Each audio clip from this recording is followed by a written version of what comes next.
Un cruel millionnaire offre sa Bugatti à un vieil homme pauvre, mais à une condition impossible. Ce qui se passe ensuite laissera tout le monde sans voix. Cette histoire changera votre façon de voir la justice. Le soir d'automne à Paris apportait avec lui un air frais qui caressait les rues du centre. Devant le majestueux hôtel Ritz, sur la place Vendôme, l'un des hôtels les plus élégants de la ville, brillaient des lumières dorées qui illuminaient l'entrée principale. C'était l'une de ces soirées où le luxe s'affichait sans honte. Des dizaines de personnes élégantes remplissaient l'espace devant l'hôtel. Les hommes portaient des smokings noirs impeccables, tandis que les femmes arboraient des robes de soirée de toutes les couleurs, rouge passion, bleu nuit, noir élégant. Les bijoux scintillaient sous les lumières et les parfums coûteux se mélangeaient dans l'air. Au centre de toute cette élégance, une Bugatti Chiron bleu nuit captait tous les regards. C'était pas seulement une voiture, c'était un symbole de pouvoir, de succès, de tout ce que l'argent pouvait acheter. La carrosserie brillante reflétait les lumières comme un miroir parfait. À côté de la Bugatti se tenait Maxime Blanchard, 37 ans, cheveux blonds, parfaitement coiffé en arrière avec un gel coûteux. Son smoking bleu foncé était fait sur mesure, chaque détail étudié pour impressionner. Un sourire sur son visage montrait des dents d'une blancheur éclatante, mais ses yeux ne souriaient pas du tout, ils étaient froids, calculateurs. « Regardez cette beauté », disait Maxime à voix haute, caressant le capot de la Bugatti. 3 millions d'euros de pure perfection française. Mais vous savez quoi ? Elle a un petit problème que même les meilleurs mécaniciens de Paris n'ont pas réussi à résoudre. Les invités riaient et commentaient, impressionnés à la fois par la voiture et par l'histoire. Maxime adorait être le centre de l'attention. Il adorait que tout le monde le regarde, l'envie, désire être comme lui. C'est à ce moment que Léonard apparut. 72 ans, une longue barbe grise mal entretenue, des cheveux blancs qui dépassaient en désordre d'un vieux béret en tissu. Il portait une veste marron usée par le temps avec des patchs au coude. Son pantalon sombre était propre, mais visiblement vieux. Dans ses mains ridées, il tenait un chiffon beige sale de graisse. Léonard rentrait simplement chez lui après une longue journée de travail dans un petit garage de la banlieue parisienne. Son chemin passait juste devant l'hôtel. Il ne cherchait pas de problème, il ne cherchait pas l'attention. Il voulait juste rentrer dans son modeste appartement, manger quelque chose de simple et reposer ses os fatigués. Mais Maxime le vit et dans ses yeux brilla quelque chose de cruel. « Et vous là !» cria Maxime en désignant Léonard d'un geste théâtral. « Oui, vous, venez ici un instant. » Léonard s'arrêta, confus, regarda autour de lui, espérant que Maxime appelait quelqu'un d'autre, mais non. Tous les regards étaient tournés vers lui. D'un pas lent et incertain, Léonard s'approcha. Il pouvait entendre les chuchotements des invités, il voyait leur sourire de supériorité, il se sentait comme un poisson hors de l'eau, complètement déplacé dans ce monde de luxe. « Dites-moi une chose, » dit Maxime avec un large sourire, presque amical, mais il y avait du poison dans ce sourire. « Avez-vous déjà vu une Bugatti de près ?» Léonard secoua lentement la tête, ses mains serrées autour de son chiffon sale. « Eh bien, aujourd'hui est votre jour de chance !» s'exclama Maxime, ouvrant les bras dans un geste grandiose. Il se tourna vers les invités, s'assurant que tout le monde prêtait attention. « Mesdames et messieurs, j'ai une idée fantastique. » Le silence tomba sur le groupe. Tous attendaient de voir ce que le riche Maxime Blanchard allait faire. « Je vais faire un pari avec ce monsieur, » dit Maxime, le mot « monsieur » prononcé avec un sarcasme évident. « Si vous arrivez à faire fonctionner ma Bugatti, je vous la donne. Oui, vous avez bien entendu. Cette voiture de 3 millions d'euros sera à vous. » Des rires éclatèrent dans la foule. Certaines femmes se couvraient la bouche de leurs mains en gloussant. Les hommes secouaient la tête, amusés par la situation absurde. Léonard resta immobile, le visage rougi par la honte. Ses yeux cependant regardaient la Bugatti avec une expression que personne ne remarqua, une expression qui mélangeait douleur, souvenir et autre chose, quelque chose qui allait bientôt tout changer. Les rires continuaient de remplir l'air froid de la soirée parisienne. Léonard sentait le poids de dizaines de regards sur lui, comme des flèches invisibles qui transperçaient sa dignité. Ses mains tremblaient légèrement tandis qu'il serrait son chiffon sale de graisse. Maxime s'approcha de Léonard d'un pas lent et théâtral, comme un prédateur jouant avec sa proie. Le sourire sur son visage était celui de quelqu'un qui sait détenir tout le pouvoir dans cette situation. « Alors, qu'en dites-vous » demanda Maxime, la voix assez forte, pour que tout le monde puisse l'entendre. « C'est une proposition généreuse, n'est-ce pas ? Une Bugatti en cadeau. Vous devez juste la faire fonctionner. » Yeah, je ne comprends pas, murmura Léonard, la voix rauque et basse. Pourquoi feriez-vous cela? Parce que je suis un homme généreux, s'exclama Maxime, ouvrant les bras comme s'il embrassait le monde entier. Il se tourna vers les invités. N'est-ce pas, je suis généreux? Les invités applaudirent et rirent, profitant du spectacle. Une femme en robe rouge murmura à une autre « Il est fou. Maxime sait toujours comment nous amuser. » Maxime se reconcentra sur Léonard. Son ton devint plus sérieux, mais le sarcasme était toujours présent. « Laissez-moi vous expliquer la situation, mon ami. Cette magnifique Bugatti a un problème de moteur. J'ai emmené cette voiture chez les meilleurs mécaniciens de Paris. Vous savez combien j'ai dépensé? Des milliers d'euros. Et vous savez ce qu'ils ont tous dit? Que le problème est trop compliqué à résoudre sans démonter tout le moteur. Il fit une pause dramatique, marchant autour de la Bugatti et caressant sa carrosserie brillante. Le dernier mécanicien m'a dit qu'il faudrait des semaines de travail et au moins 50 000 euros pour réparer ce problème. 50 000 euros, répéta Maxime en levant les mains au ciel. Alors j'ai pensé, pourquoi ne pas rendre les choses intéressantes? Léonard regardait la Bugatti, ses yeux fatigués étudiaient les lignes bleues de la voiture, la façon dont la lumière se reflétait sur le métal parfait. Quelque chose dans son regard changea un instant, mais ce fut si rapide que personne ne le remarqua. « Je ne suis pas un mécanicien professionnel, dit Léonard doucement. Je travaille dans un petit garage, je fais des réparations simples, des vidanges, des freins, des choses normales. »« Parfait !» cria Maxime en tapant dans ses mains. « Ce sera donc encore plus amusant quand vous échouerez. » Mais bon, au moins vous aurez essayé, non? Vous aurez une histoire à raconter à vos amis au bistrot. Les rires s'intensifièrent. Un homme aux cheveux gris en smoking noir cria « Allez, le vieux, essaie, qu'as-tu à perdre? Juste ta dignité », ajouta un autre. Et tout le monde éclata de rire à nouveau. Léonard sentit la chaleur monter à ses joues, la honte brûlait comme un feu. Il voulait partir, rentrer chez lui, oublier ce moment terrible. Mais quelque chose le retenait. Peut-être était-ce son orgueil blessé, peut être la façon dont Maxime le regardait, comme s'il n'était rien, comme s'il était invisible. « Si vous essayez et que vous échouez, il ne se passera rien, continua Maxime d'un ton faussement gentil. Mais si, par miracle, vous arrivez à la faire fonctionner. » Il s'arrêta et désigna la Bugatti d'un geste large. « Cette beauté est à vous. 3 millions d'euros de voiture. Imaginez ce que vos amis pourraient dire. » Essayez. Léonard respira profondément, ses doigts ridés s'ouvrant et se fermant nerveusement. Il regarda la Bugatti une fois de plus, puis Maxime, puis tous les invités qui le fixaient avec des sourires cruels et des yeux jugeurs. « D'accord, dit finalement Léonard, la voix à peine audible. »« Quoi ?» demanda Maxime, portant une main à son oreille de manière exagérée. « Je n'ai pas entendu. »« J'ai dit d'accord, répéta Léonard, cette fois plus fort. Je vais essayer. » Une explosion d'applaudissements et de rires remplit la place. Maxime souriait comme s'il venait de gagner à la loterie. Il s'approcha de Léonard et lui mit une main sur l'épaule, un geste qui semblait amical mais était plein de condescendance. « Magnifique, mesdames et messieurs, nous avons un courageux volontaire. » Maxime ouvrit la portière de la Bugatti d'un geste théâtral. « Je vous en prie, monsieur, votre future voiture vous attend. » Léonard s'approcha lentement de la Bugatti bleue, ses jambes semblaient lourdes, comme du plomb. Il pouvait sentir tous les yeux sur lui, attendant, jugeant, riant déjà de son échec imminent.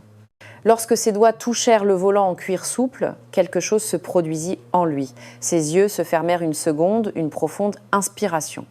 Et quand il les rouvrit, c'était plus les yeux d'un vieil homme humilié, c'était les yeux de quelqu'un qui reconnaissait un vieil ami. Léonard resta assis au poste de conduite de la Bugatti pendant ce qui sembla une éternité. Ses mains ridées caressaient le volant avec une délicatesse inattendue, comme s'il touchait quelque chose de sacré, quelque chose qu'il connaissait depuis longtemps. « Alors !» cria Maxime de l'extérieur en tapant dans ses mains. « Vous attendez une inspiration divine? Tournez la clé et voyons ce qui se passe. » Les rires éclatèrent à nouveau dans la foule, mais Léonard ne les entendait plus. C'était comme s'il était entré dans un autre monde, un monde fait seulement de lui et de cette voiture bleue. Ses yeux étudiaient chaque détail de l'habitacle, le levier de vitesse, le tableau de bord, les boutons. Ses doigts couraient le long des coutures des sièges en cuir. Puis, lentement, il sortit de la voiture. « Ah, il a déjà abandonné !» cria quelqu'un parmi les invités. « Quel dommage !»« Je pensais que ce serait plus amusant », ajouta une femme en robe bleue en sirotant son champagne. Mais Léonard ne partit pas. Au lieu de cela, il se dirigea vers le capot avant de la Bugatti. Il s'arrêta devant, le regardant avec une intensité qui fit taire quelques personnes dans la foule. « Puis-je ouvrir le capot ?» demanda Léonard, la voix plus ferme qu'auparavant. Maxime rit. Bien sûr, c'est votre future voiture, non? Faites donc. Lie. Léonard trouva le mécanisme d'ouverture et souleva le capot avec des mouvements sûrs, comme s'il l'avait fait 1000 fois. Le moteur de la Bugatti apparut devant lui, complexe et magnifique. Et là, il se produisit quelque chose que personne n'attendait. Léonard se pencha sur le moteur et commença à l'examiner avec un regard professionnel.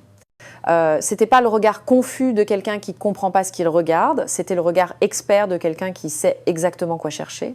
Ses doigts touchaient les composants avec une précision chirurgicale, il vérifiait les câbles, les connexions, les tuyaux. Il se déplaçait d'une partie à l'autre du moteur avec une familiarité surprenante. Regarde comme il fait semblant de comprendre, murmura un homme dans la foule. Mais un autre invité, un monsieur plus âgé, avec des cheveux gris et des lunettes, s'approcha, intrigué. Il y avait quelque chose dans la façon dont Léonard touchait ce moteur, qui ne correspondait pas à l'image du vieil homme pauvre que tout le monde voyait. Léonard s'arrêta sur une partie spécifique du moteur. Ses yeux se plissèrent, concentrés. Il toucha délicatement un composant, puis un autre. Il hocha légèrement la tête, comme s'il confirmait un soupçon. « Avez-vous besoin d'outils » demanda Maxime d'un ton moqueur. « Ou pensez-vous la réparer par magie ?» Léonard leva les yeux. Pour la première fois depuis le début de cette humiliation, il regarda Maxime droit dans les yeux. Il n'y avait pas de colère dans ce regard, pas de peur. Il y avait seulement un calme profond, ancien. « J'ai besoin d'un tournevis cruciforme, d'une clé de 12 mm et d'un chiffon propre, dit Léonard d'une voix claire et précise. Le ton assuré de sa voix fit tomber un moment de silence. C'était pas la demande incertaine de quelqu'un qui ne sait pas ce qu'il fait, c'était la demande précise d'un professionnel. Maxime hésita une seconde, surpris par la spécificité de la demande, puis rit à nouveau. « Quelqu'un a ses outils, donnez ses jouets à notre mécanicien improvisé. » Un jeune serveur de l'hôtel courut à l'intérieur et revint quelques minutes plus tard avec une boîte à outils de base. Il la posa à côté de Léonard. « Voilà, maestro, dit Maxime avec un sarcasme exagéré, vos instruments magiques. » Léonard prit le tournevis et la clé, les soupça un instant dans ses mains, puis, sans dire un mot, se pencha à nouveau sur le moteur. Ses mains commencèrent à travailler. Il n'y avait pas de mouvement hésitant ou confus. Chaque geste était précis, calculé, professionnel. Il dévissait avec assurance, déplaçait des composants avec délicatesse, vérifiait des connexions d'un œil expert. La foule commença à se taire. Quelque chose dans cette scène n'était pas comme il se devait. Le vieil homme pauvre et humilié travaillait sur cette Bugatti comme s'il était né pour le faire. L'homme âgé avec les lunettes s'approcha encore plus, observant Léonard avec une curiosité croissante. Ses yeux s'écarquillèrent légèrement comme s'il voyait un fantôme. « Ce n'est pas possible, murmura-t-il. Il si bas que personne ne l'entendit. Mais il ne dit rien. Pas encore. » Léonard continuait de travailler en silence, perdu dans son monde, dans ses souvenirs, dans un passé que personne sur cette place ne connaissait, un passé qui était sur le point de refaire surface. Les minutes passaient, lentes comme des heures. Léonard travaillait sur le moteur de la Bugatti avec une concentration totale. Le bruit de ses outils était le seul son qui rompait le silence grandissant de la foule. Maxime avait cessé de rire. Il regardait maintenant Léonard avec une certaine confusion sur le visage. Cela ne se passait pas comme il l'avait prévu. Le vieil homme pauvre aurait dû abandonner après quelques secondes, humilié et vaincu. Au lieu de cela, il était là, à travailler sur le moteur comme un vrai professionnel. « Encore longtemps ?» demanda Maxime, essayant de garder son ton moqueur, mais avec une note de nervosité dans la voix. Léonard ne répondit pas. Ses mains continuaient de bouger avec précision. Il dévissa un composant, le nettoya soigneusement avec le chiffon propre, vérifia quelques connexions. Ses yeux étudiaient chaque détail du moteur avec une attention presque amoureuse. « Peut-être devrions-nous appeler les vrais mécaniciens ?» suggéra une femme dans la foule. « Ça dure trop longtemps. » « Non, non, dit l'homme âgé avec les lunettes qui continuait d'observer Léonard avec un intérêt croissant. Laissez-le travailler. Je veux voir où cela mène. » Léonard se déplaça vers une autre partie du moteur. Ses doigts touchèrent une série de câbles électriques, les suivant un par un jusqu'à trouver celui qu'il cherchait. Un petit connecteur était légèrement desserré, presque imperceptible à un œil non averti. Avec des mouvements délicats, Léonard reconnecta le connecteur dans la position exacte, puis prit la clé et serra légèrement un boulon qui s'était desserré avec le temps. Pas trop peu, juste ce qu'il fallait. « Fini, dit Léonard d'une voix calme, presque un murmure. « Quoi ?» demanda Maxime en s'approchant rapidement. « Qu'avez-vous dit ?» Léonard se releva lentement, ses vieux genoux craquèrent sous l'effort, il s'essuya les mains sur son chiffon sale. Ses yeux étaient fatigués, mais il y avait une lueur en eux, une lueur de dignité retrouvée. « J'ai dit que j'ai fini », répéta Léonard en regardant Maxime dans les yeux. Le problème était dans le système d'alimentation, un connecteur desserré et un capteur mal positionné. Rien de compliqué pour qui sait ou regarder. La foule était complètement silencieuse. Maintenant, tout le monde attendait. Maxime regarda le moteur, puis Léonard, puis de nouveau le moteur. Sa mâchoire était tendue. « Bien !» dit Maxime avec un sourire forcé. « Essayons alors. Si ça ne marche pas, cette farce est terminée. » Léonard hocha légèrement la tête, s'approcha de la portière du conducteur et s'assit au volant. Ses mains tremblaient un peu, mais pas de peur. C'était de l'émotion de toucher à nouveau quelque chose qu'il avait tant aimé il y a longtemps. Il inséra la clé dans le contact. La place était si silencieuse qu'on pouvait entendre la respiration des gens. Même le vent semblait s'être arrêté, attendant. Léonard ferma les yeux un instant, une profonde inspiration, puis tourna la clé. Pendant une seconde, rien ne se passa. Maxime était déjà sur le point de rire, de déclarer victoire sur son cruel pari. Mais alors, le moteur rugit. Ce ne fut pas un son faible ou incertain, ce fut un vrombissement puissant, profond, parfait, le son caractéristique d'une Bugatti en parfaite santé, le moteur tournait comme de la soie. Chaque cylindre fonctionnait en parfaite harmonie. Léonard appuya légèrement sur l'accélérateur. Le moteur répondit immédiatement. Le son monta en intensité comme une symphonie bien orchestrée. La place explosa dans un silence encore plus profond qu'auparavant. Personne ne riait, maintenant personne ne parlait. Tous regardaient la Bugatti bleue qui ronronnait comme un chat satisfait, fonctionnant parfaitement. Maxime était devenu blême. Son visage avait complètement perdu sa couleur, sa bouche s'ouvrit et se ferma comme un poisson hors de l'eau, mais aucun mot ne sortit. Léonard coupa le moteur, le silence qui suivit fut assourdissant. Il sortit de la voiture avec des mouvements lents et dignes, il s'arrêta devant Maxime, le chiffon sale toujours serré dans ses mains. « Elle fonctionne », dit Léonard d'une voix calme, comme promis. Et à ce moment, tout changea. Le silence sur la place était si profond qu'il semblait qu'on pouvait entendre les battements de cœur de chacun. Maxime fixait Léonard avec des yeux écarquillés, son visage toujours pâle comme un fantôme. Sa bouche bougeait, mais les mots ne sortaient pas. Finalement, après ce qui parut une éternité, Maxime retrouva sa voix. C'est impossible. Balbutia-t-il, regardant la Bugatti comme si c'était un objet extraterrestre. Les mécaniciens ont dit qu'il faudrait des semaines. Ils ont dit que c'était impossible sans tout démonter. Léonard se tenait devant lui, le chiffon sale toujours dans les mains, le regard calme et digne. Il ne dit rien, il n'avait pas besoin de dire quoi que ce soit. Le rugissement du moteur avait parlé pour lui. « Vous avez fait un tour de passe-passe », s'exclama soudain Maxime. L'accusation désespérée de quelqu'un qui cherche une issue. « Oui, ça doit être un tour. La voiture ne peut pas être réparée si facilement. »« Ce n'est pas un tour », dit une voix dans la foule. C'était une jeune femme en élégante robe noire. Elle avait son téléphone à la main et le pointait vers la scène. « J'ai tout filmé. Le monsieur a simplement réparé la voiture. Nous l'avons tous vu. Moi aussi j'ai enregistré », ajouta un homme en smoking gris en levant son téléphone. « Tout est là, Maxime. Tu as fait une promesse devant nous tous. » Maxime regarda frénétiquement autour de lui. Il vit au moins une douzaine de téléphones pointés vers lui, tous en train d'enregistrer. Ses yeux s'écarquillèrent encore plus. Le piège qu'il avait tendu pour humilier un pauvre vieil homme s'était transformé en une prison pour lui-même. « Je plaisantais », dit Maxime avec un rire nerveux, passant une main dans ses cheveux, parfaitement coiffés, en ruinant l'ordre. « C'était juste pour s'amuser. Vous ne pouvez pas penser que je parlais sérieusement. »« Une promesse est une promesse », dit un homme dans la foule d'un ton sérieux. « Exactement », ajouta une autre femme. « Tu as dit devant tout le monde que s'il arrivait à la faire fonctionner, la voiture serait à lui. » Maxime sentit la panique lui monter à la poitrine. 3 millions d'euros était une somme énorme, même pour lui, et surtout sa réputation. Que penseraient-ils tous s'il rompait une promesse aussi publique ? « Attendez, attendez, dit Maxime en levant les mains. Ne pouvons-nous pas être raisonnables ? Je peux lui donner, 5 000 euros, 10 000 euros. C'est une excellente somme pour lui. Yosina. Les gens commencèrent à murmurer entre eux, certains secouaient la tête avec désapprobation, la situation devenait embarrassante pour Maxime. C'est à ce moment que l'homme âgé avec les lunettes s'avança. Il avait environ 65 ans, des cheveux gris bien coiffés et un air d'autorité naturelle.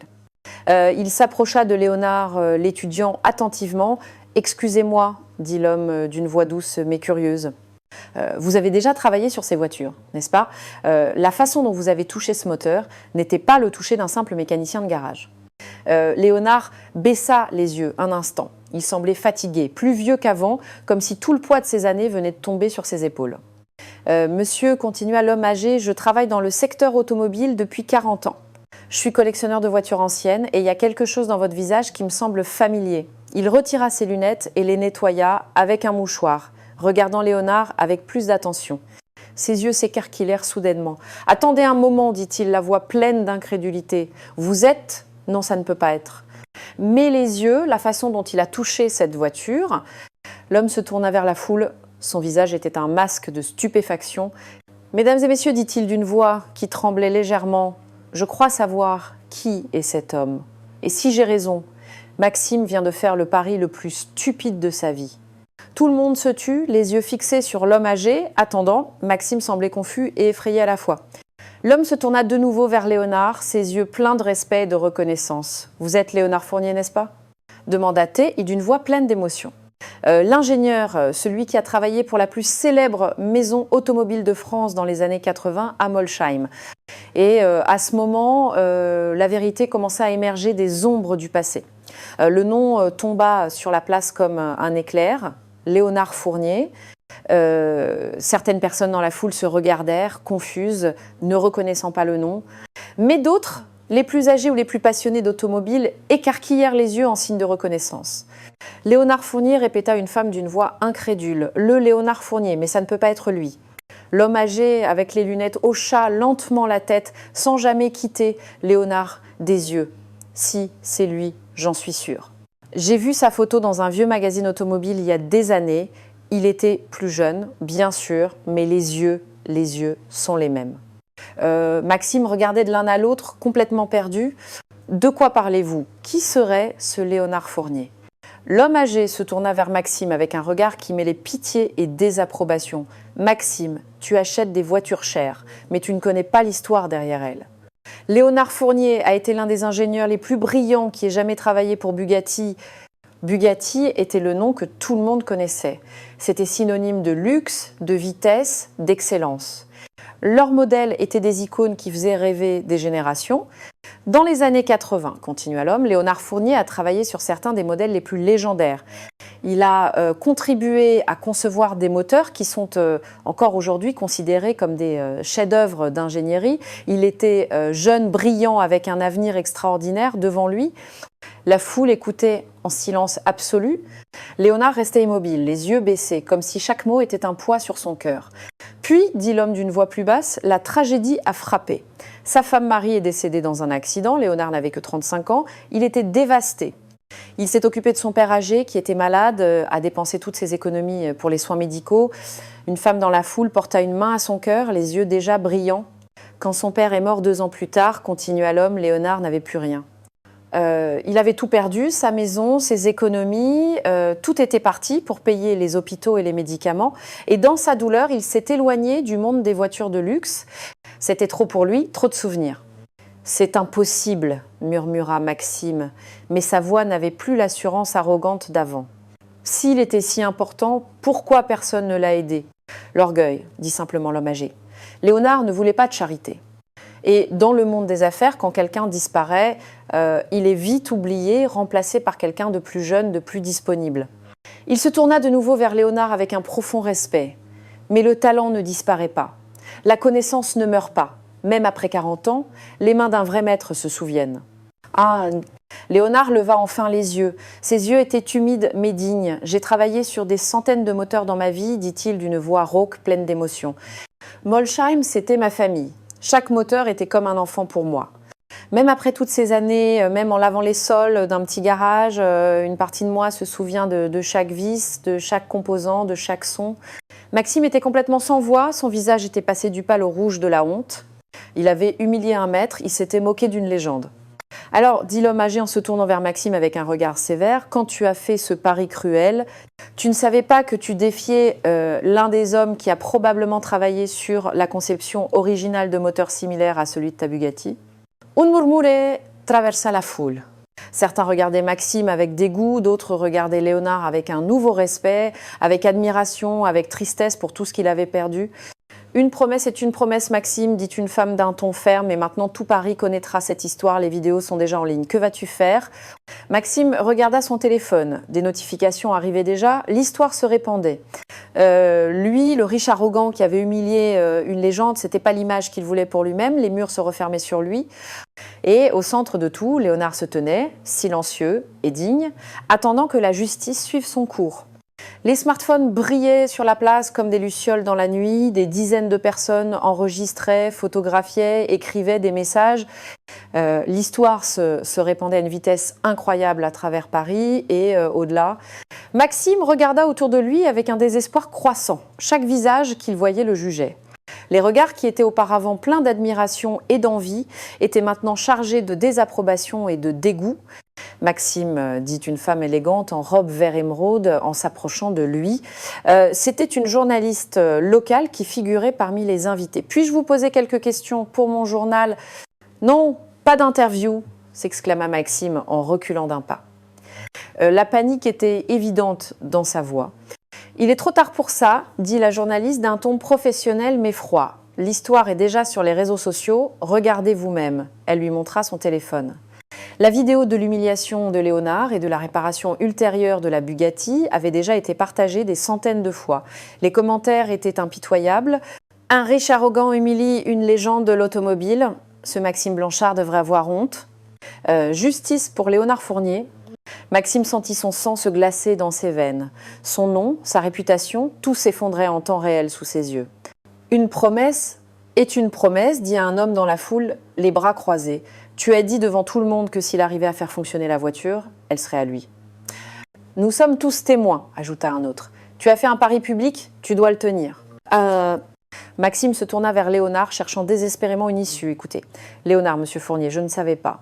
Si j'avais su qui vous étiez, je n'aurais jamais. Tu n'aurais jamais quoi? L'interrompit une femme d'une voix tranchante. Tu ne l'aurais pas humilié? Tu ne te serais pas moqué d'un vieil homme pauvre? Le fait que tu ne savais pas qui il était rend ta cruauté encore pire. Des applaudissements éclatèrent dans la foule. La femme avait raison, et tout le monde le savait. L'homme âgé avec les lunettes s'approcha de Maxime. Je travaille dans le secteur automobile depuis 40 ans, je connais beaucoup de monde, et je peux t'assurer que cette histoire circulera partout. Paris est un village, les gens parlent. Que voulez-vous dire? Demanda Maxime, même s'il connaissait déjà la réponse. Je veux dire que si tu ne tiens pas ta promesse, ta réputation sera détruite. Personne ne voudra faire affaire avec un homme qui humilie les personnes âgées et ne tient pas parole. Tu es un entrepreneur, n'est-ce pas? Combien de clients penses-tu perdre quand cette histoire sera dans les journaux demain? Maxime sentit le sol se dérober sous ses pieds. Il avait plusieurs entreprises à Paris, des restaurants, une boutique de vêtements, des investissements immobiliers.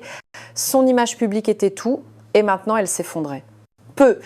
Devrions-nous appeler la télévision locale, suggéra quelqu'un d'un ton sarcastique. Cette histoire mérite d'être racontée à tout le monde. Non, cria Maxime. Attendez, nous pouvons résoudre ça de manière raisonnable. Léonard, monsieur Fournier, je suis sûre que nous pouvons trouver un accord.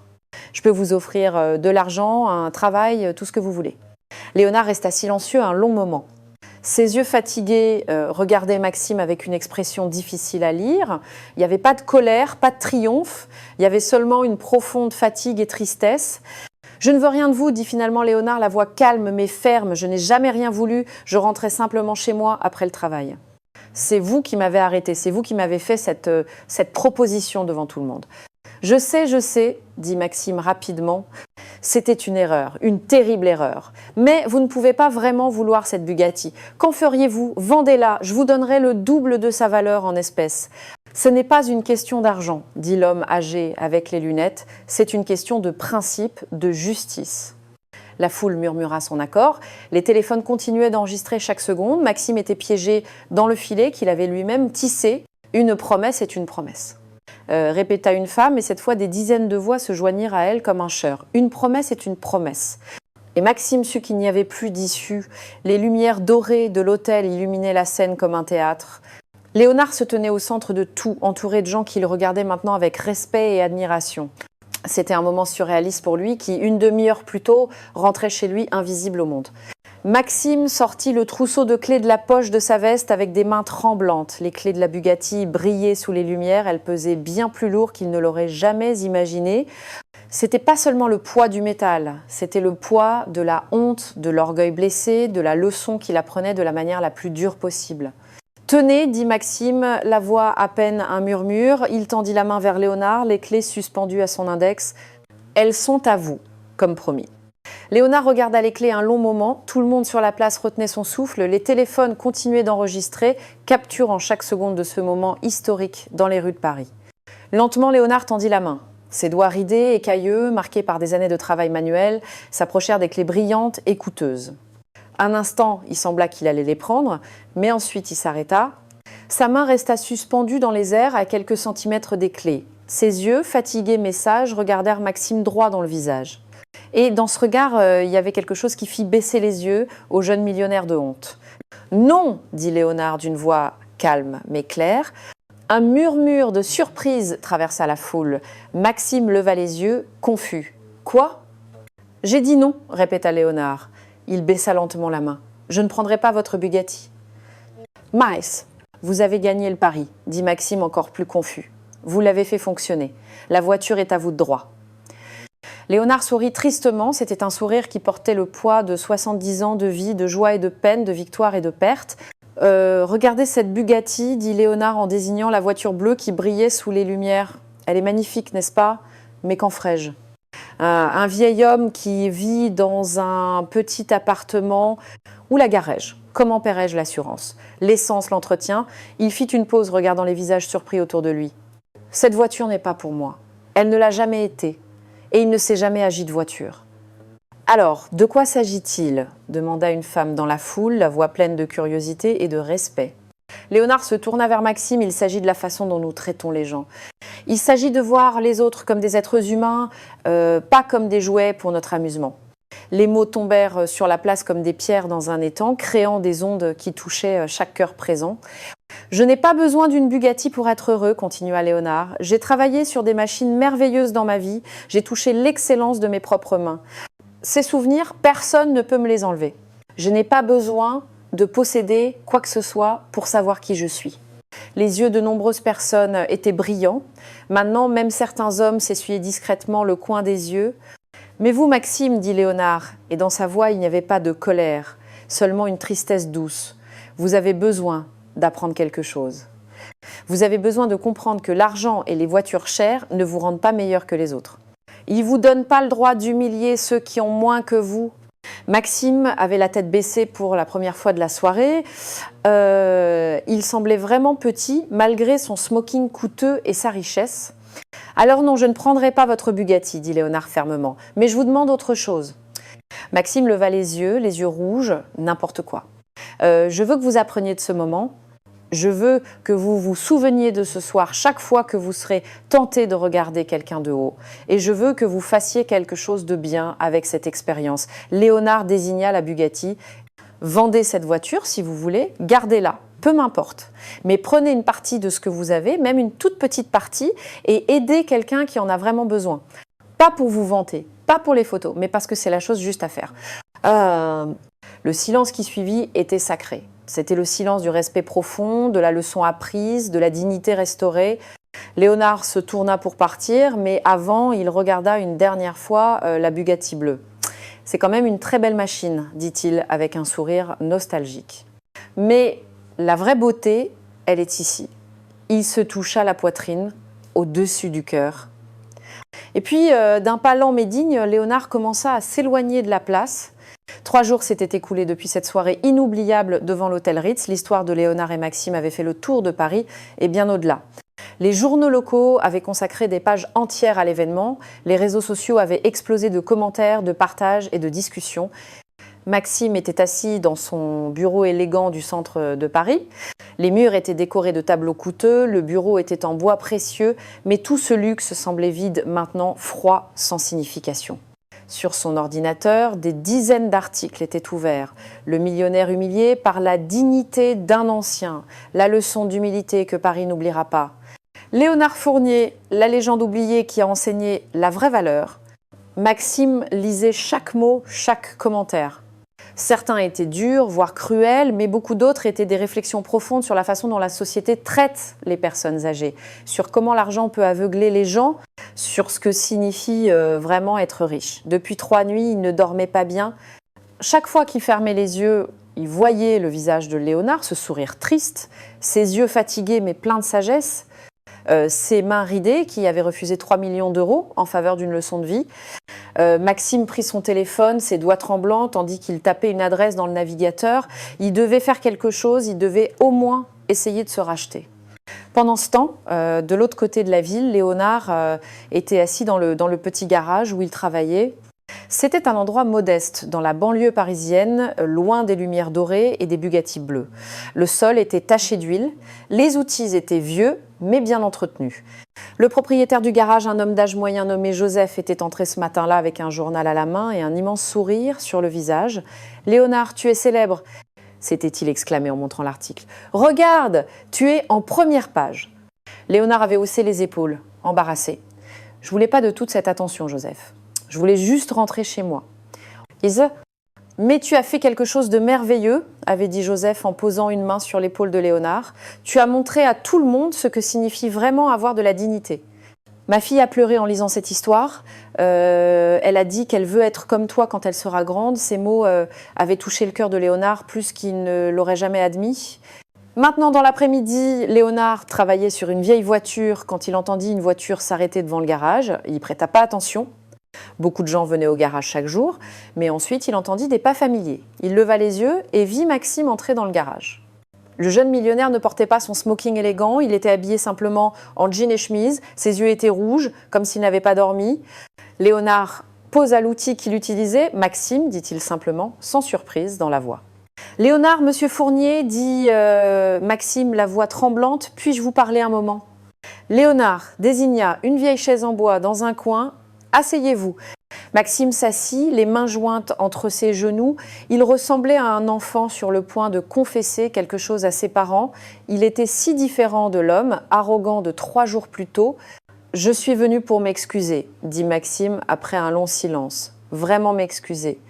Pas les excuses vides que je disais ce soir-là parce que j'y étais forcé, mais de vraies excuses du fond du cœur. » Léonard ne dit rien, attendant. « Je n'ai pas dormi depuis 3 jours ?» continua Maxime. « Je ne cesse de penser à ce que vous avez dit, à la façon dont je vous ai traité. J'ai pensé à ma vie, à la façon dont je traite les gens chaque jour, et j'ai réalisé que j'étais devenu quelqu'un que je n'aime pas. » Des larmes commencèrent à couler sur le visage de Maxime. Il n'essaya pas de les cacher. « Mon père était un homme simple, dit-il d'une voix brisée. Il travaillait dans une usine. Il m'a donné tout ce qu'il pouvait. Et quand j'ai réussi en affaires, quand j'ai commencé à gagner de l'argent, j'ai oublié ces leçons. J'ai oublié d'où je viens. » Léonard sentit son cœur se serrer. Il voyait devant lui non plus le millionnaire arrogant, mais un homme perdu, cherchant à retrouver son chemin. « Je ne sais pas comment faire, » dit Maxime en regardant Léonard avec des yeux pleins d'espoir et de désespoir. « Je ne sais pas comment redevenir une meilleure personne, mais je veux essayer. Je veux vraiment essayer. » Léonard se leva lentement de sa chaise, s'approcha de Maxime et, d'un geste qui les surprit tous les deux, posa une main sur l'épaule du jeune homme. « Le fait que vous soyez ici, dit Léonard d'une voix douce, est déjà un début.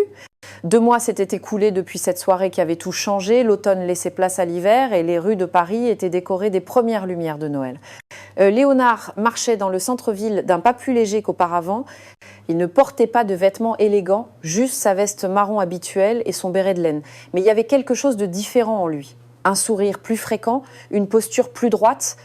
Il travaillait toujours, mais plus dans le petit garage de la banlieue. Maxime lui avait offert un poste dans un atelier spécialisé dans les voitures de collection au cœur de Paris. Non comme une faveur ou une charité, mais comme une reconnaissance de sa valeur et de son expérience. Je veux que vous enseigniez aux jeunes mécaniciens, avait dit Maxime. Partagez votre savoir. Vous êtes une légende, Léonard. Il est temps que le monde s'en souvienne. Et Léonard avait accepté. Non pour l'argent, même si le salaire était décent, mais parce qu'il aimait transmettre ce qu'il savait. Voir les yeux des jeunes s'illuminer quand ils apprenaient quelque chose de nouveau lui procurait une joie qu'aucune Bugatti n'aurait jamais pu lui donner. Maxime, de son côté, avait profondément changé. Il avait vendu la Bugatti bleue et fait don de la moitié des recettes à une fondation qui aidait les personnes âgées en difficulté financière. L'autre moitié, il l'avait utilisée pour créer un programme de formation pour les jeunes qui voulaient apprendre des métiers traditionnels. Léonard m'a appris quelque chose qu'aucune école de commerce n'aurait pu m'apprendre, avait déclaré Maxime dans une interview au journal local. Il m'a appris que le vrai succès ne se mesure pas à ce que l'on possède, mais à la façon dont on traite les gens en chemin. Les deux hommes se rencontraient souvent pour un café. Une étrange amitié était née entre le jeune millionnaire et l'ancien mécanicien. Léonard racontait des histoires de son passé à Molsheim et Maxime écoutait comme un étudiant attentif. « Vous savez ce que j'ai compris ?» dit Maxime un jour, alors qu'ils étaient assis dans un petit café près de l'atelier. « Ce soir-là, devant l'hôtel, je pensais vous donner une leçon, mais c'est vous qui m'avez donné la leçon la plus importante de ma vie. » Léonard sourit en remuant son café. La vie a une drôle de façon de nous apprendre ce dont nous avons besoin quand nous en avons besoin. L'histoire de cette soirée s'était répandue bien au-delà de Paris. Les gens en parlaient encore, la partageaient, la racontaient à leurs enfants comme un exemple de dignité et de rédemption. Mais pour Léonard, le plus important n'était ni la gloire ni la reconnaissance. C'était le fait que chaque matin il se réveillait avec un but, que les jeunes mécaniciens l'attendaient avec enthousiasme, que son savoir ne mourrait pas avec lui mais continuerait à vivre à travers ceux qu'il formait. Et pour Maxime, la leçon la plus précieuse avait été de comprendre que la vraie richesse ne se trouve pas dans un garage rempli de voitures coûteuses, mais dans le respect, la gentillesse et l'humilité de reconnaître ses erreurs et de chercher à être meilleur.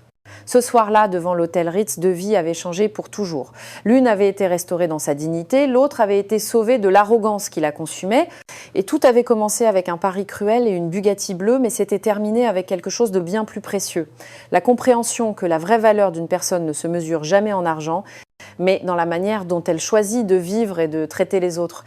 Ceci est l'histoire de Léonard et Maxime, une histoire d'humiliation, de dignité, de rédemption et d'espoir. Une histoire qui nous rappelle qu'il n'est jamais trop tard pour changer, qu'il n'est jamais trop tard pour être meilleur. Cette histoire a-t-elle touché votre cœur? Alors j'ai une petite faveur à vous demander, cliquez sur le pouce levé, ce j'aime signifie tellement pour nous. Et surtout laissez un commentaire, dites-moi ce qui vous a le plus marqué dans cette histoire. Vos paroles nous donnent la force de créer plus d'histoires émouvantes comme celle-ci. Chaque j'aime, chaque commentaire nous aide à avancer, à raconter plus d'histoires d'espoir, de force d'amour qui triomphe de tout. Du fond du cœur, merci d'avoir écouté cette histoire, merci d'être là. À la prochaine histoire.